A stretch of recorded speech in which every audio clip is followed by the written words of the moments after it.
I'm Helen. Guys, I'm and Bill. that's Bill. And this is the Bill and Helen Show. So this is course 3 of the Bill and Helen Show. If you have watched course 1 or have not seen it, it's how to be charismatic and kind of going back to basics, because you have to have a good foundation in order to earn new customers. Course 2, we talked a little bit about your business goals and personal goals and how to achieve those. And now today we're going to talk about my favorite subject, marketing. So Bill is with us, and he's always going to be with us because it's the Bill and Helen Show. Unless she kicks me out from talking to me. Hopefully he won't go anywhere. But we've got a really fun show for you today. Excuse me. But what we want to talk about today is Bill and all his years of experience. I want to make sure everybody knows that he has been doing this for a long time. And it's okay to date him, 1977. He's got lots of experience. He's talked to many, he's ran large restaurant chains and owned food trucks and ran food truck chains. And he knows the rules, the regulations. If you don't know the answer and you haven't joined the food truck group and you're watching this on YouTube, join the food truck group on Facebook with Bill Moore. One of the things I love about Bill is he's got these amazing spreadsheets that keeps everybody in line. If you don't know about those, just direct message us. We'll make sure we get them to you. You can update, especially right now with food prices are all over the place. These spreadsheets literally put in the hamburger meat price and your food item is going to change. And with the mobile app, it's great. You can, boom, update your price real time. You won't lose any margin there. But if you don't have a mobile app, we can, let me know, and I'll be happy to have a call and talk to you a little bit about that. But Bill has got amazing books that are out there and also tools that are very important for your business. So without further ado. Well, we're going to talk about Helen in a second before we get into the presentation.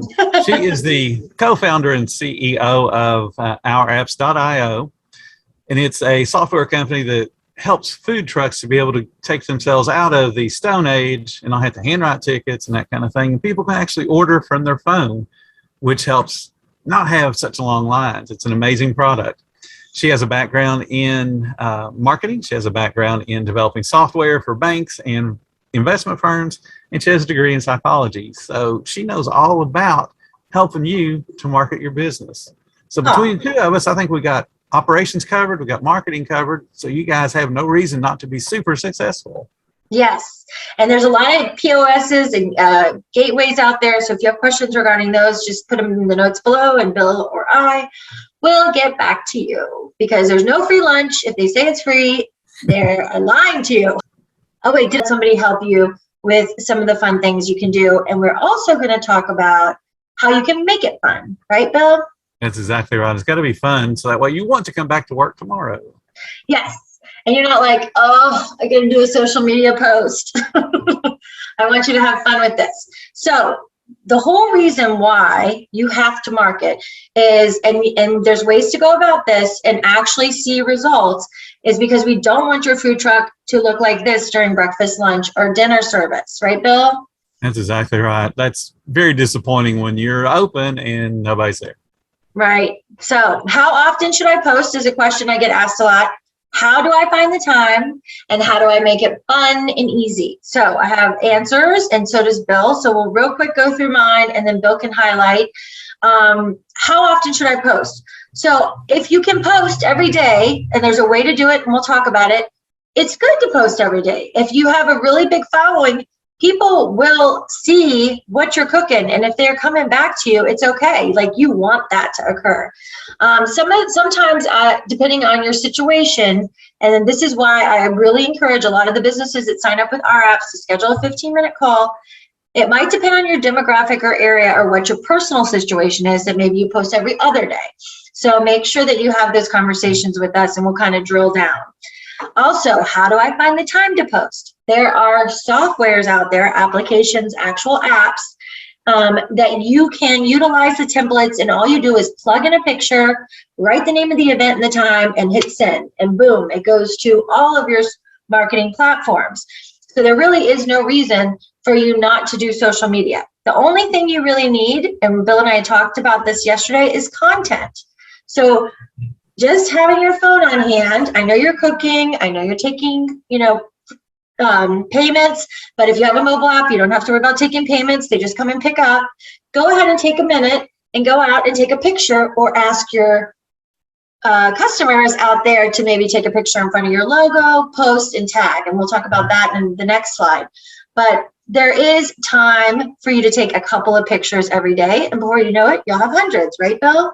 Exactly.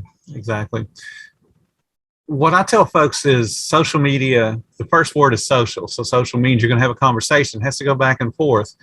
A lot of times you're the ones initiating that conversation by making your post, but there should be comments in there for you to respond to and say, thank you so much for the input. I love what you just had to say. You want to make it sincere.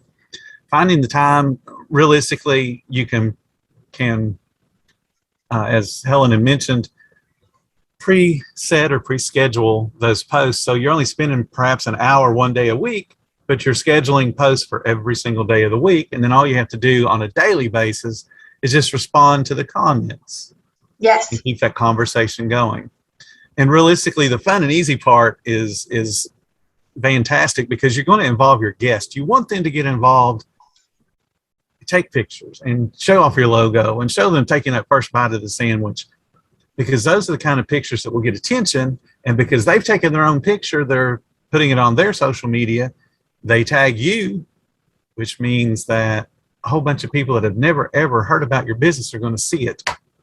Yes. And that's a good thing. Yes, because you want more people. And one thing I think you just pointed out that is so, so important, and a lot of businesses fail at, is keeping the conversation going. That is actually how you get more customers, is when you do post. And if you missed what we talked about scheduling the post and you just tuned in, go ahead and direct message us. I'll send you some examples of some of those applications. And yeah, they may cost you $10 a month, but you end up not having to post all the time. You can just spend 10 minutes a week and then just schedule your post, plug in the pictures, everything's done for you. But one of the important things is when you do post is when you're on your downtime and you're just kind of looking, because your business is your passion, right? There's a reason why you started this, and you're looking at your Instagram, you're looking at your Facebook, Twitter, wherever, your TikTok. Go ahead, and when you see comments, comment back. And maybe even if you just did it once a week, that's going to keep your chatter going. And then more and more people are going to share and like your posts, and it's just going to get a lot more traction, because that's kind of how those social media platforms work. It really goes off how much action you have. So it's very important that you also contribute to the action, I should say. Anything else to add on this slide, Bill? No, I think you covered it quite well. Okay, cool. So we're going to go on, and these trainings should only be about 10 or 15 minutes. So far, we're running our average of just a little under 15 minutes. So I love what Bill said here, and I'm hoping that it shows, because I'm not sure where our faces show on the recording, but you're feeding their ego, your customer's ego, not just their stomach. And when we say that, we're talking about the fact that you've asked them personally, because you've thanked them. Thanks so much for coming out. Going back to course 1, slight gaze, look into their eyes, make sure you make eye contact, and thank them for coming. And say, do you mind taking a quick picture with me in front of the logo? Even if you're shaking their hand, or they're pointing at the food and saying, this is delicious, or eating, maybe they want to take a bite of the burger, whatever you can get. And then ask them to post. And ask them to tag your friends and tag your business. It's so important. And this, again, just takes a few minutes, right, Bill? Exactly. It only takes a few minutes. And how you can encourage them is say, hey, after you post the picture, if you can come back and show me you've gotten 20 shares or 25 shares, I'll give you a free something. So wow. Now they have a reason to share it. And come back. And come back. Exactly. Oh, and I love that. When they come back, they're bringing one of their friends with them. So now you've sold 2 meals. And all you have to do is give away something. It could be a soda, it could be a dessert, it could be a side item. The idea is you're not giving away the whole barn, you're just giving away one animal out of the barn. Yeah, that's a really good tip. I love it. And so also you can ask them to share with their friends, family, coworkers. And we do that a lot with a lot of the food trucks that have mobile apps. They can tap, text, and share their app. It's so important just to ask. The power of ask. It's very simple, but a lot of the business owners just won't do it. They won't come out of the truck and they won't ask. But if you could just go back to course 1 We talked a little bit about, being charismatic and how that trait can actually be learned. And just start small by saying hello, learning people's names, things of that nature. You will see an increase in your sales, because the whole idea is for you to have more customers, but also for them to keep coming back. And that's one of our platform. We've got a rewards program now, which that really helps customers keep coming back. You want them to come back. So next slide.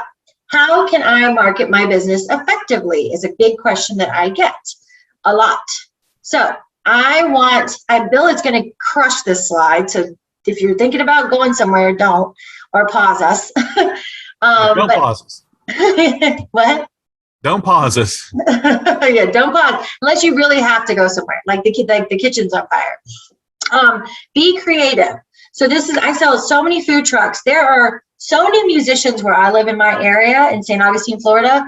And since the pandemic, some of them are still going out and playing. Some of them are a little nervous about it. But regardless, musicians are not booked 7 nights a week. And they will put a tip jar out. And you might end up creating something amazing, where I've had some food trucks, they have the same guitarist just keeps coming out, and they're to the point where their sales are through the roof and they can pay him now. But to begin with, you can just ask if they'd like to come play for an hour or half an hour and see how it goes and put a tip jar out. So you just got to be creative. Some of the other suggestions we make are hooking up with your wedding coordinators in the area. And I know that's not on the slide, but that seems to be proving really effective, because what we do when you sign up for a mobile app is we have ongoing courses every week. And I like to have meetings every week with our owners so we can continually help them grow their business. So being connected to the community is huge. And I know, Bill, you've got some comments on the city and the park and the places, and like how to go about that. Maybe I know everywhere's different, but maybe you can just give some high level tips. Well, in real general terms, if you're going to be dealing with anything that's city property or county property, you've got to get permission. But the neat thing about those is when you are able to ascertain that permission or be granted permission, you are exposing your business to a whole bunch of people you would not normally find you on a day-to-day basis. Because there's going to be a lot of tourists in those kind of situations where you're at a park or a boat ramp or that type of thing. So you're getting more and more exposure, but you have to follow the rules, whatever your city is. And there could be some odd rules, and that's okay. There are ways for you to make money, even when they have rules that say, well, you can't go here and you can't go there. There are places that you can go. You want to go places where the passers-by, the walkers-by count is significant, and it really only takes about 200 people an hour, because there'll be enough of those folks that will impulse buy just because you're there to go, okay, I'm going to have a hot dog or a hamburger, whatever it is, just because you're there. And then it's up to you to increase your marketing to get people to follow you to wherever you end up parking. It's definitely okay to call on large businesses, industrial parks, government plants, whatever they're manufacturing, because they want their employees not to stray too far from the property when they're having their lunch. Right. Because one of the biggest things that slows down any kind of a business is when people are given an hour for lunch and then they have to drive 20 minutes, 30 minutes to go in to get food, and then they got to be able to consume it and drive back. What we found, especially with food trucks, if the food truck is on property, on site, there's less tardiness coming back from breaks because they don't have very far to go. They got good food and they feel better, and they're more productive because they're not worried about, about 15 minutes before their break time comes up, they're thinking, where do I need to eat? So they're not really paying attention to the job. But if they know there's a food truck on site, they can stay productive pretty much all the way up until the point where they clock out and they don't have far to go. They can get good food and they're able to come back to work on time. So that's how you can sell why a business, no matter what size it is, needs a food truck. It's one of the things you can talk to them about. A lot of big plants and organizations and manufacturing, they will rotate food trucks so that they have variety for their employees, either on a daily basis or weekly basis. Become a part of that rotation, because you're still exposing your business to different people. Right. And hopefully one of those folks might share some photographs on their Facebook, which then in turn gives you more and more exposure. And you definitely want to call on construction sites. I'm glad you put that one there. back in the day when I did a hot dog cart, I used to work on the beach primarily. And one of the local construction companies asked me if I could go out in the boondocks where they were setting up a subdivision. And they had a number of crews at different stages of the building process. They had, people pouring foundations and other people doing walls. And they were putting up about 200 homes. And they were trying to do them all almost simultaneously. So they had crews working all around, but they wanted to get them all fed. The particular area that they set up in, it was 7 miles to the next nearest restaurant. So they asked me if I would just come and set up and feed all their people, and they would just send them all on lunch break in about a 2-hour span. And I stupidly said, sure, I can handle that. Took my little hot dog cart out there, and the first few days people had to get used to it. Can this guy really handle us? I already brought my lunch, that kind of thing. But by the time that they finished all the homes, I was feeding probably about 85 to 90% of the workers that they had there, and able to feed them in that 2-hour span.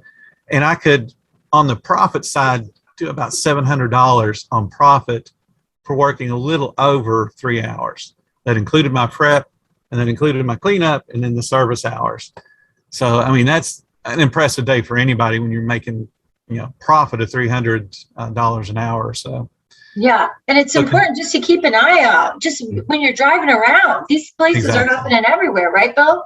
Exactly. Anywhere where you've got more than 1 or 2 crews working, just say, hey, I would love to feed your guys. What's it going to take to get me on your property? And most of the time they'll be agreeable. Again, you just want to make sure it's a big enough construction site to merit you ending up parking there. But those are good places to park. And for the life of, like, somebody's building a hospital or building, and you're in a larger, more metropolitan area, that the life of that project, they're going to know whatever day of the week that you can go out there, that you're going to be there every day, every Thursday, or what day you have available. One of the big things too is, I don't know if I have a slide for this. Let me just real quick check. Yeah. So is when you're going about this, another question I get is, like, how do I even go about approaching these businesses? So I did a quick slide on that. And in a way, you're cross-promoting your company, because you mentioned, you've got, let's say, a manufacturing line, let's say medical supplies, or of mobile phones or whatever. And you've got assembly lines, and you've got people working in quality assurance, those big manufacturing plants out in the middle of nowhere. There's nowhere for these people to go and eat lunch. So be creative and contact them. And if the person who answers the phone does not know, is not the person to talk to, they will put you in touch with who. And I even kind of wrote down a little script, really simple and short. And I just don't want to mess it up, so I'm going to read it. I would like to feed your employees one day this week. Who can help me, or who can help me organize that? And that's all you say. I would like to feed your employees this week. Who do you think on site can help me organize that? And first let them know, obviously, hi, I'm Helen Kramer. I own a food truck, and I'd like to feed your employees this week. Who could help me organize that? Oh, you really? Yeah. You don't have to tell them if they're going to be charging them, but that person who answers the call will most likely put you in touch with who could help you organize that, or who's in charge. A lot of times it's security. Sometimes it's the VP's executive assistant, because she's the one who handles that kind of stuff for that property. So just make sure you make it very simple. I'm Helen, I own a food truck, and I would like to feed your employees this week. Who can I speak to? And I guarantee that you're going to get somebody on the line. If you don't, just give me a call and tell me the situation, and I'll help you work through it. But it's very important to secure these type of relationships, because during situations like the pandemic, or any kind of unforeseen situation that may occur, these type of relationships are really going to help you flourish. And you're also going to be able to earn more customers to come see you on the weekends, especially if you have a mobile app, because if everybody that works at this plant is going to download your mobile app, they'll always know where you're going to be in the city or county. So that's just off the top of my mind that just came. But how to go about taking pre-orders. Make sure you find out who on that site usually sends an email out, like, to all the employees about changes for the site, or anything that's important that's going on for that particular campus. And ask the person if they'll send a mass email to everybody reminding them your truck's coming tomorrow, and ask them if they can pre-order. So all of these things will allow you to keep your inventory, make sure you're fully stocked, which is important, right, Bill, to make sure you can handle the volume. Exactly. It is no fun to set up your business and sell out quicker than you thought you would. And people are hungry. People are hungry, and you're leaving money on the table. Yeah, so we don't want you to do that. So if you have any questions regarding this slide, just write the notes below. And during these courses, if you have any ideas for new courses, please put the notes below. We'll make sure that we cover that topic. So remember, without a foundation, you have nothing to stand on. That's why we're doing these courses. The first one was back to basics, then talking about meeting goals. Course 2, course 3 is a few tips on marketing. But if you have any other questions for us, let us know. Bill is always available. And our next course is going to be about, course 4 is going to be about how to be undeniably awesome on camera, because it's very important that you start recording yourself when you have time or in the kitchen. I know that seems like a lot of extra work, but even if you do it on the weekends and you're barbecuing for your family, people want to see it, right, Bill? Exactly. They want to know who you are as a business owner. People like being able to say, hey, I know Bill, he's the owner of Pirate Dogs. It gives them a little bit of a point to brag about, that they know somebody, and yeah, it's just a way to move your business forward, and it's easy. Yeah. I mean, I do think and we teach, all the courses that I've taken in social media and things of that nature, Facebook, I've learned from Instagram, everybody. You got to tell your story and you got to be relatable, but there is a process for that. So that's something that we'll make sure that we cover in one of our courses, in order to move those people that are watching you on social media and moving them through the pipeline, which is your sales funnel, and actually getting them to come to your food truck and to come to an event and actually purchasing from you. That's our goal. So thank you so much for today. I think that's all we have for today, right, Bill? That's it. You guys have a great day. This is the Bill and Helen Show. We'll see you next time. Bye. Let's see.